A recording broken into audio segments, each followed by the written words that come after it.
Di kolam kawin kita kedai buka puasa hok menu banyak lebih kurang 20 menu saya. Oh, marilah di kedai ni saya. Oh, ikut makan pok ada belako boleh kata.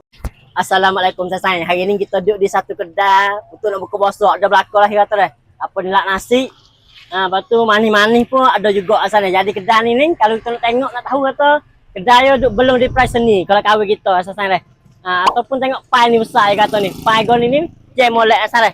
Lepas tu kita masuk ke kedai asal. Pukul lah cak ki menu tawan 20 kuah. Mi ni ani hot ni hot ada sana. Sekarang ni je lebih kurang pukul 4:30 kat. Pukul 4:30 kan. Duk pukul 4:30. Kalau nak makan ada menu banyak lepas dek nu put bela nak ya. Tak hai menu. Tiang keting. Kalau tengok hari tu penuh dah. 20 kuah menu macam ni. 20 menu lebih sana. Jadi boleh. Lepas tu hok ni sana hok ni. Yang tu yang. Buat semua sana. Hok ni daging. Daging dicor seafood sana. Daging bakar. Lepas tu hok ni ikan bakar sana. Rasa muak lauk.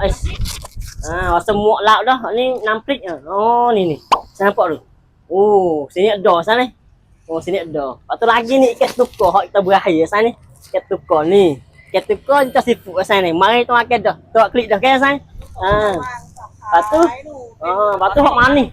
Manis pun dia kata siapa dek nu. Siapa dek nu sana. Manis ada macam-macam manis. Lepas tu ada air manis tengok. Boleh lah. Tibat ni. 12 baht. 12 baht manis. Manis 12 kok sana. Lepas tu ada air pun ada. Lepas tu ni ada belako ni. Ni kering warna ni. Yang peladu. Le peladu you naik. Tak anak kan tak sakit. Lepas tu kita manis hari ni lah. Tengok hari tu saya mana nak hari tengok menu banyak. Mari kedai satu kedai sana. Di kalau kita belum ada price ni, lepas tu di pai ni besar. Nampak pai besar je lah dah. Dah. Yalah sana. Kedai ni sana. Wassalamualaikum warahmatullahi wabarakatuh.